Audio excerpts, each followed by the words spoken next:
দর্শক আসসালামু আলাইকুম। আবার সুনামগঞ্জে বৈষম্য বিরোধী ছাত্র আন্দোলনের দুই কর্মীকে পিটিয়ে জখম করেছে ছাত্রলীগ নেতৃবৃন্দ। দর্শক, ঘটনার পরিপ্রেক্ষিতে জানা যায় সুনামগঞ্জের জগন্নাথপুরের বৈষম্য বিরোধী আন্দোলনের দুই কর্মীকে কুপিয়ে জখম করেছে ছাত্রলীগের নেতৃবৃন্দ।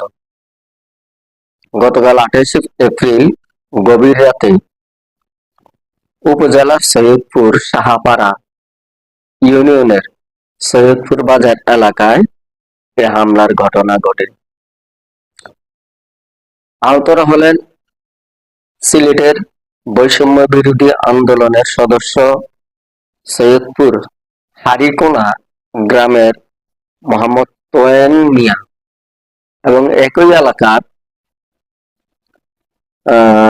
মিল্লাত খান।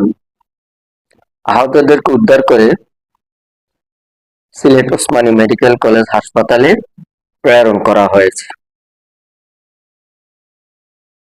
দর্শক, স্থানীয় পুলিশ এবং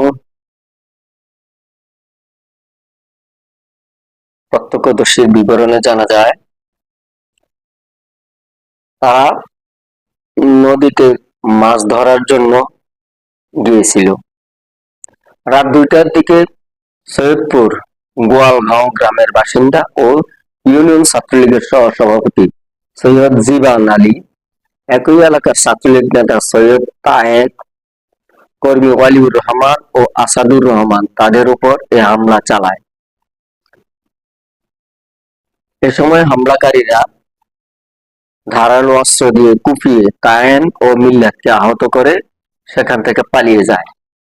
এক পর্যায়ে এলাকাবাসী তাদের উদ্ধার করে সিলেট ওসমানী মেডিকেল কলেজ হাসপাতালে নিয়ে যায়। উক্ত ঘটনায় জগন্নাথপুর থানার ভারপ্রাপ্ত কর্মকর্তা মাহফুজ ইমতিয়াজ ভূঁইয়া বলেন, পুলিশ খবর পেয়ে ঘটনাস্থল পরিদর্শন করেছে এবং এ বিষয়ে থানায় এখনো কোনো অভিযোগ দায়ের করা হয়নি। দর্শক, আজকে এই পর্যন্তই। ধন্যবাদ সকলকে। আল্লাহ হাফেজ।